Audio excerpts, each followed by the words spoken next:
58 News at noon.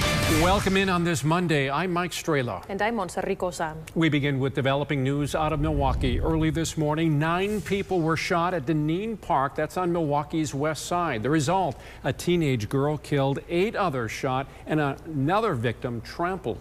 The sheriff's office continued their on-scene investigation into the late morning. Stephanie Rodriguez is live at Deneen Park with what we know right now. And Stephanie, you've been speaking with neighbors in the area that saw it unfold?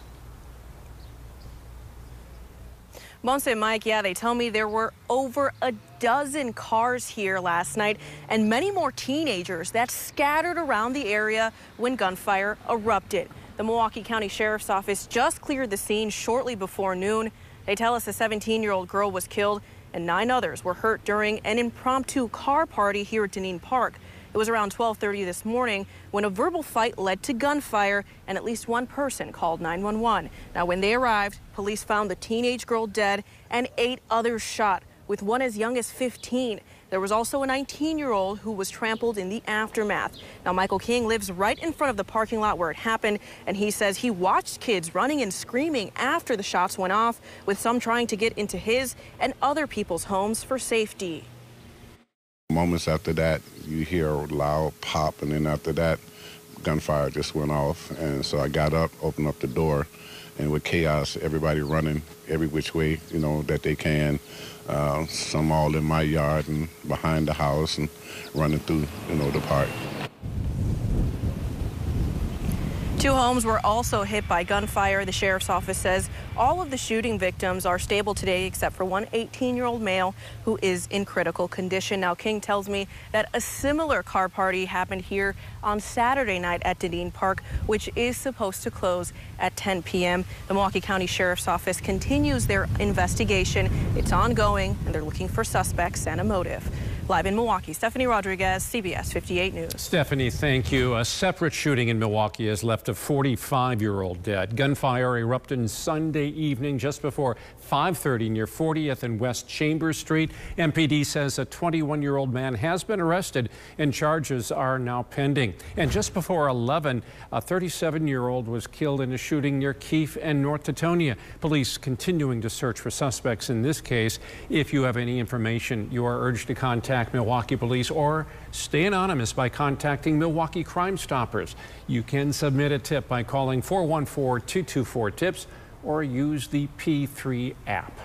Now to the political shockwaves echoing across the nation today after President Joe Biden announced yesterday his decision to end his re-election bid. The president making the announcement on social media, posting a letter to his Instagram page. Minutes later, he took to X to formally endorse his vice president, Kamala Harris, as the Democratic nominee. It is an unprecedented moment in U.S. history, as no presidential candidate for one of the country's 2 major political parties has dropped out of the race this close to the election. November 6th, that is, 106 days away.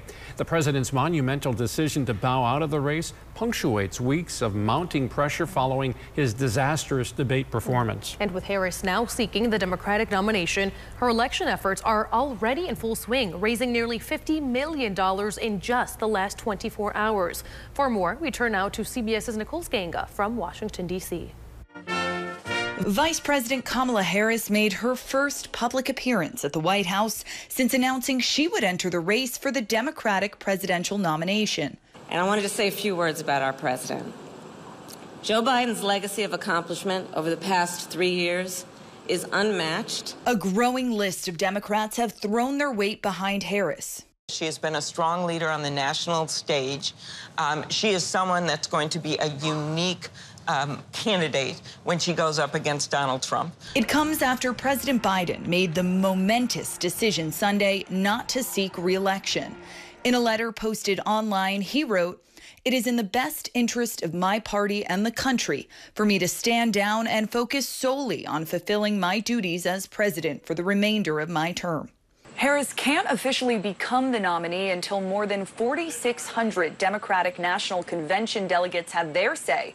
An open convention is still possible next month if there are challengers. A lot of people would like to see a mini primary. That's the process, to find out if you have the strongest candidate, whether it be Kamala or whoever else. On CBS Mornings, independent Senator Joe Manchin of West Virginia called for other candidates to emerge, but ruled out running himself. Republican House Speaker Mike Johnson questioned the legality of Democrats switching candidates. It would be wrong and I think unlawful in accordance to some of these states' rules for a handful of people to go in a back room and switch it out because they don't like the candidate any longer. Former President Trump said Biden was not fit to serve from the very beginning.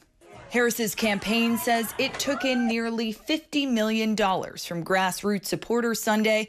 That's the biggest fundraising total for any candidate this year. Nicole Skanga, CBS News, Washington.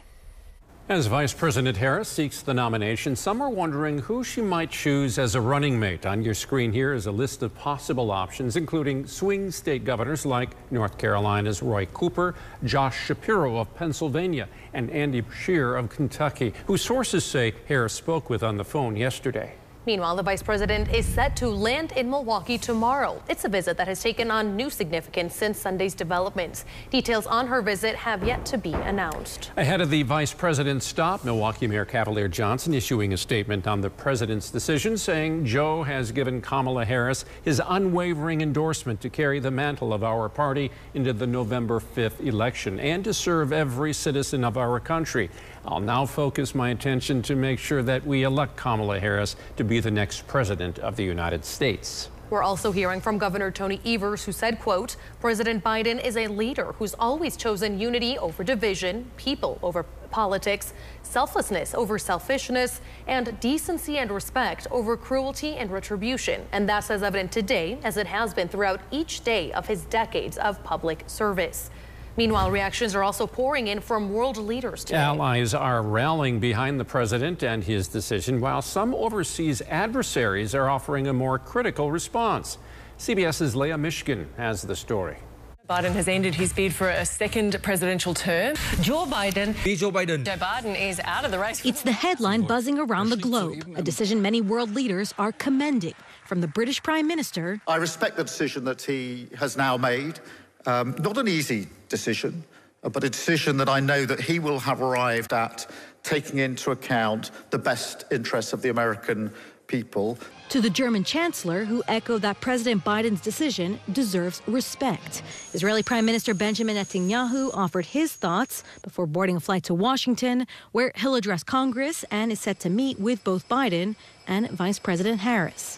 This will be an opportunity to thank him for the things he did for Israel in the war and during his long and distinguished career in public service. Ukraine's president said his country was grateful to President Biden for his unwavering support. Canada's Prime Minister Justin Trudeau called Biden a great man and said everything he does is guided by his love for his country. In China, a foreign ministry spokesperson said she would not comment on the end of Biden's re-election campaign, calling it an internal affair for the U.S. As for Russia, the Kremlin spokesman said they were not surprised, pointing out the poor state of Russian-American relations and saying Russia remains focused on its military objectives in Ukraine. Leah Mishkin, CBS News, London. The Israeli Prime Minister also said that he plans to tell Congress that Israel remains America's indispensable and strong ally in the Middle East, no matter who wins the election. From potential vice presidential selections to the upcoming Democratic National Convention, President Biden's exit is a story that's sure to continue to develop. Follow the very latest from the campaign trail with us on air and online at CBS58.com. Let's turn to ready weather now with meteorologist Michael Schlesinger with a check of the forecast. Michael, I woke up this morning and the sun looked a little hazy, but now it looks to be pretty normal, no? A little bit of smoke and haze out there still left over, but all in all, not bad. Nice, quiet start to the work week. I like quiet Mondays to ease you into the next, 5 working days, unless you're off some of the days. All right, we're going to still wait and see, like yesterday, see if a couple of showers and storms will crop up toward lake country way west of the lake today. Other than that, a little bit of hazy sun to go with your Monday throughout the day.